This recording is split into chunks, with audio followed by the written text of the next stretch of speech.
ඊයේ එකේ කාව රිසල්ට් කියන්නේ ඊයේ කොල්ලෝ දෙන්නේ කාව රිසල්ට් කියන්නේ දෙන්නේ නෙමෙයි ගොඩක් කෙවුන් හිටියා. ඒ ආපුන් දෙන්නගේ විශේෂයි දෙන්නම ඇතුළට එද්දි මේ එකෙක් කියාගෙනමයි ඇතුළට ආවේ මම ෆ්‍රී කාඩ් ආවේ කියලා. අවුරුදු දෙකමාර මම ෆ්‍රී කාඩ් ආවේ කියලා ආවේ. ඒ කියන්නේ තීරපන්ති මුලින් නම් ෆ්‍රී කාඩ් ආපු ළමයි. මට ඇත්තටම එහෙම ලොකුවට මතකයක් නැහැ. මොකද මට ළමයි හයිලයිට් කර කර ඉන්නේ නැහැ. මේ පේපර්ස් නම් මම ඔය ගෙනාම බලලා ඉතින් පේපර් බාදිත් පේපර් එක දිහා බලන්න මූණ දිහා බලන්න මම මතක තියාගන්නේ නැහැ. පේපර් එක බලලා අඩු තිබ්බොත් කියලා යවනවා. ඒතර අවුරුදු දෙකමාරක් ආවකෝ අනිකත් ඇතුළට ඇවිල්ලා කතා කරලා රිසල්ට් එක කියලා කොහොම මම ෆ්‍රී කාඩ් හිටියේ කියලා.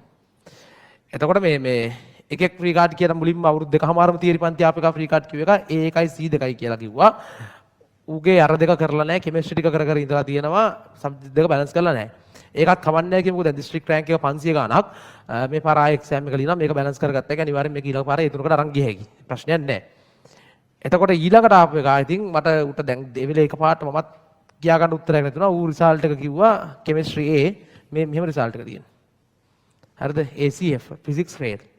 මම අහුව දැන් හිතපන්කෝ දැන් සරලව හිතපන්කෝ දැන් මේකට පන්ති ඇවිල්ලා තීරි පන්තියෙත් ඉඳලා මේකේ වැට් ටිකක් කරලා ඒකක් එන්නත් මේක නොවෙන්නත් හේතුව මේක කැපැසිටි එකේ ප්‍රශ්නයක් නෙමෙයි මේ තියෙන්නේ. කෙමිස්ට්‍රි වල එකක් කරලා කියන්නේ කැපැසිටි එකේ ප්‍රශ්නයක් නෙමෙයි තියෙන්නේ. මොකද ප්‍රශ්නේ? අහුවාම කිව්වේ වැඩ කරේ නැහැ කියලා. දැන් ගිය පාර ගිය පන්තියම තමයි මේ පාරත් ආය යනවා කිව්වේ. ඒ කියන්නේ ඌම කිව්වා ගිය පාර ගියාට මම මේ පන්තිය හොඳයි වැඩක් කරේ නැහැ කියලා. දැන් ඌ පිළිගන්නවා. පන්ති වල මම ඔය ඊට කලින් කියලා තුනට ගුරුවරු සමහර ගුරුවරු ඉන්නා ළමයින්ගෙන් බැනුම් අහන්නේ නැහැ. ළමයා ෆේල් වුණත් ළමයා ගුරුවරයාට බයින්නේ නැහැ. මම හැමදාම මම ඉන්නේ මමත් ඒ තැන ඉන්නවා කියන තැන මම ඉන්නේ. මොකද හේතුව ළමයා ෆේල් වුණොත් ඌ දැනගන්න ඕනේ ඌ වැඩ කරලා නැහැ. ඒක ගුරුවරයා බැනුම් අහන්න බෑ එතකොට. දැන් මුත් කිය මේක මම ෆේල් වෙන්න හේතුව මම වැඩ කරේ නැහැ. මේක මේව කරා. මේක හින්දා මේ පන්තියේම කලින් එකටම යනවා කියලා. අර ඒ ගුරුවරුන්ගේ පැත්තෙන් ඒක හෙද මේකක්. හැබැයි ඉතින් සතුටු වෙන්න බෑ. මේ වගේ රිසල්ට් එකක් අහම. මොකද හේතුව මේ රිසල්ට් එකට වඩා මේ රිසල්ට් එක වැඩි. ඒක දන්නවනේ. මේ රිසල්ට් එකට මේ රිසල්ට් එක මොකද වෙන්නේ වැඩි. මේක විශ්වවිද්‍යාල ප්‍රවේශය සඳහා සුසුකම් ලබා ඇත. මේක විශ්වවිද්‍යාල ප්‍රවේශය සඳහා සුසුකම් ලබා නැත. තේරුණාද? ඒකින්ද මේ දැන් මේක බැලන්ස් කරලා කරන්න කියලා මම කිව්වා කතාත් කරන්න කියලා දිගට මොකද වෙන්නේ කියලා මේක පේපර් ක්ලාස් එක විතරක් අහම ඇතිනේ මේ වගේ සබ්ජෙක්ට් එක අමතක වෙන කරලා අත්තා ගන්න මේකේ පේපර් ක්ලාස් කිරීමම ඇති. එතකොට මේ වගේ එකක් ඉතින් මුලින් ඉඳන් අදින්න ඕනේ ආය. පැහැදිලිව මුලින් ඉඳන් අදින්න ඕනේ. මම අර ගිය සතිය අර එකෙක් කිව්වේ අර මුලින් මැත්ස් කරලා පස්සේ බයෝ කරලා ආය මැත්ස් කරා කියලා කිව්වේ. නේ අර එදා එකෙක් කිව්වේ උගෙත් මුලින් ඌ chemistry fail. Chemistry fail line තමයි ඒකට ගිහිලා තියෙන්නේ. මේ දැන් ඌ දිස්ත්‍රික් 88 ඒ දෙකයි B එකයි දිස්ත්‍රික් 88 ඌ ඉන්ජිනියරින් යන්නෙත් නැහැ කිව්වා. ඌ එදා කතා කරා ඇවිල්ලා කතා මම දාන්න සෝෂල් මීඩියා වල ඌ ඉන්ජිනියරින් යන්නේ ඌ ෆිසිකල් සයන්ස් යනවා කිව්වේ මේ උට ෆිසික්ස් කරන්න ඕනේ කියලා. මේ B එක තිබ්බේ කම්බයින්ඩ් මැත්ස් වලට ඒ දෙක කෙමිස්ට්‍රි වල ෆිසික්ස් වලයි. එතකොට මේ වගේ වෙන්න තියාගන්න එපා. දැන් මේ වෙද්දිත් මේ වගේ ප්‍රතිඵලයක් එන ලක්ෂණ මම නිකන් කියන්නම්. හරිද?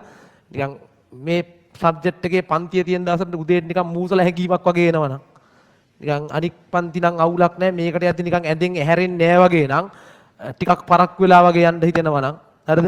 ගිහිල්ලා පන්තියේ ඉඳගත්තර පස්සේ නිකන් අර හෙන නිකන් අප්‍රසන්න හැඟීමක් වගේ එනවා නම් ඒකේ මේ පන්තියේ ටියුට් එක කරන්න හිතෙන්නේ නැත්නම් පේපර් ක්ලාස් එක පැත්ත පලාත යන්න දෙන්නේ නැත්නම් ඒ පන්තියේ සමහරට මේ සබ්ජෙක්ට් එක වෙන්නත් පුළුවන් කෙමිස්ට්‍රි වෙන්නත් පුළුවන් හරිද?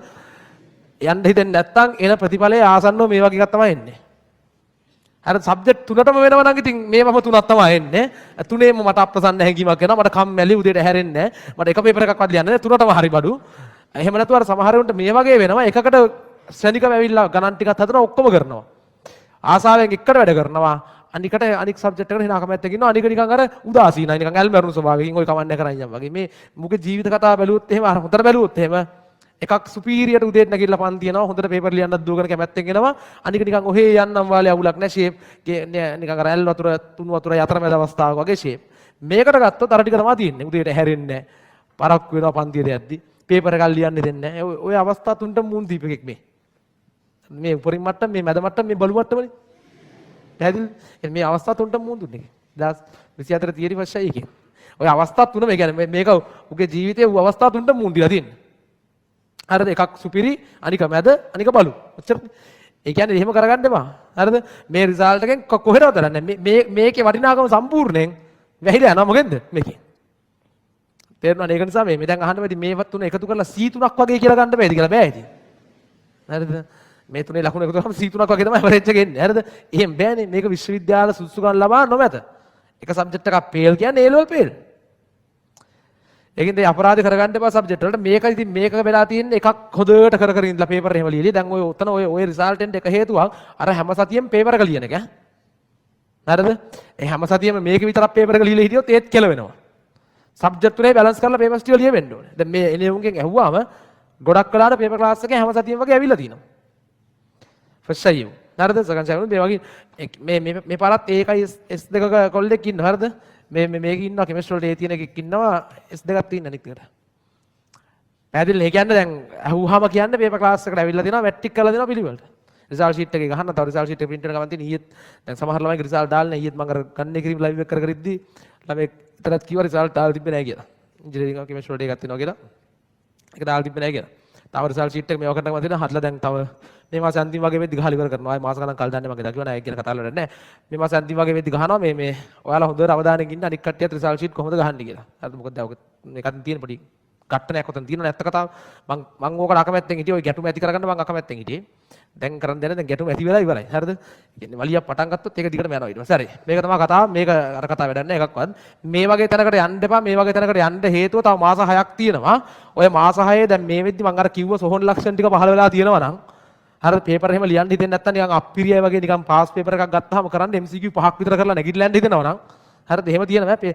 සමහර උන් හෙන්න ගැම්මට උදේම නැගිටලා අර MCQ පොතක් අරගෙන පාස් පේපර් පොත අරගෙන කරගෙන යනවා. අද කනවා යකෝ මේක කියලා පටන් ගන්න. හරිද? MCQ 5යි කරන්නේ 6 වෙනි MCQ එකේ ඉඳන් අමාරුයි වැඩේ. දැන් ටිකක් බුදියනවා යකෝ කියලා බුදිය ගන්නවා ගිහිල්ලා. හරිද? අර සමහර උන් හෙන්න ගැම්මට උදේම නැගිටලා පටන් ගන්න. කනවා අද නම් සබ්ජෙක්ට් එක කියලා. හරිද? අර මෙහෙමයි සාමාන්‍යයෙන් අර වැඩක් පටන් ගන්න කලින් ළමයි අර අහසුතර බලාපොරොත්තුයන් පටන් ගන්න එපා ඈ. හරිද? ඒ කියන්නේ කලින් දවස් ඉඳන් ප්ලෑන් කරනවා. හෙට උදේ ඉඳන් මේ පාඩමේ ආයේ නෑ කියලා. ඒක එතකොට සාමාන්‍යයෙන් වෙන සම්භාවිතාව ගොඩක් අඩුයි. එහෙම නැතුව ටිකක් අර මැද පන්තියෙන් පොඩ හිතන්න හෙට හොඳට ටිකක් වැඩ කරලා ඉවර කරන්න ඕනේ. පුළුවන් වෙයි මට අවුලක් නෑ. මං උදේ ඉඳන් නැගිටලා try කරනවා වගේ තනකින්ටකෝ. අර හෙට කනවා මේක කාලා ඉවර කරනවා. හෙට මේ පාඩම ආයේ නෑ යකෝ කෙලින්ම හපලා කනවා වගේ කියන තැනක යන්න එපා. වැඩේ කරන ප්‍රමාණය අඩුයි අත්ත කතාව. මමත් වැඩක් සාමාන්‍යයෙන් පටන් ගන්න කලින් මට මං ගැන ආත්ම විශ්වාසය තියෙනවා. හරිද? අදි탁සීරුව කියන එකත් සාමාන්‍යයෙන් ටිකක් තියෙනවා. නැත්තේ නෑ. ආත්ම විශ්වාසයක් තියෙනවා. ඒතර හැබැයි අහසුතර බලාපොරොත්තු නෑ.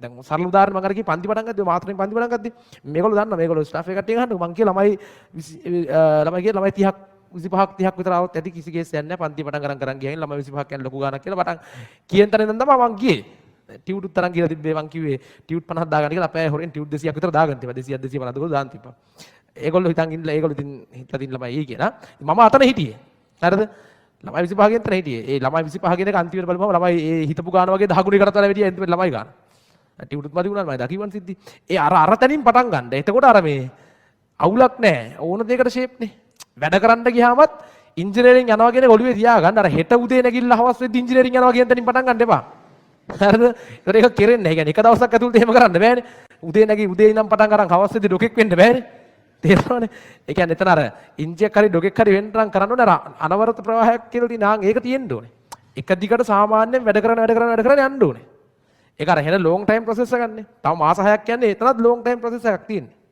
හරිද මාස 6 වැඩ කරන්න ඕනේ. මාස 6 ඉවර වෙද්දි ඉන්ජෙක්ට් කරනවා කියන තැන හිතන් හිටියට කමක් නැහැ. මං එක්සෑම් එක හොඳට කරනවා කියලා. කේස් එක තියෙන උඹලා දැන් ප්ලෑන් කරනවා. දැන් ඒ කියන්නේ දැන් පන්තියේ එහෙම අපි කතා කරද්දි හෙන මොරාල් එකක් එනවා. හරිද? ගෙදර යද්දි පට්ට මොරාල් එක කියන්නේ බස් එක යනකොට ඉවසිල්ලක් නැහැ. ගෙදර ගිහින් නාලා වැඩ පටන් ගන්න ගිහිල්ලා ගෙදර ගිහින් කාමරේට ගියා විතරයි තනි කර අර මූසල කාලා කන්නේ හැංගි වෙනවා. හොත්තට කාලා හොත්තට පුතිය ගන්නවා. එච්චරයි. හරිද? එහෙම කරන්න බෑ ළමයි. හරිද? මේ හම්බෙන හැම මොහොතකම වැඩ කරන්න ඕනේ. ඔයාලට දැන් අද හවස වෙලාවක් හම්බුණා කියන්නේ වැඩ කරන්න. ඒ වෙලාවේ ශනිකව වැඩ කරන්න ඕනේ. ආයේ ලබන සතියේ ප්ලෑන් ලබන සතියේ වෙලාව දෙන ඒව හරියන්නේ නැහැ. කෙරෙන්නේ නැහැ වැඩි. හරිද? ගොඩක් කෙවුන්ගේ ගිය පාර ප්‍රතිඵල වෙනස් වෙන්න බලපෑවා. අර අවසාන මොහොතේ එක්සෑම් එක කල් ගිය අර ගං වතුර ඇවිල්ලා. ඒක හින්දා ගොඩක් අය ප්‍රතිඵල වෙනස් වෙන්න ගිය පාර බලපෑවා. ඒ ටිකේ දවස් 20න් සුපිරි මැච් එකක් ගහගත්තේ උන්. සමහර උන්ගේ කම්බයින් මැච් B අනික් දෙකේ සමහර උන්ගේ. හරිද? ඒ කලින් මැච් එක තිබ්බනේ. එතකොට මේ PO එක මේ වෙලාව ඇප්ලයිඩ් හොමෝම ගියේ වෙනස් කරානේ. බයෝ එක කලින් තිබ්බ හොමෝම තිබ්බේ. එතකොට මේ අර දවස් ටිකේ කෙමිස්ට්‍රි ටිකට සුපිරි මැච් එකක් ගහගත්තේ උන්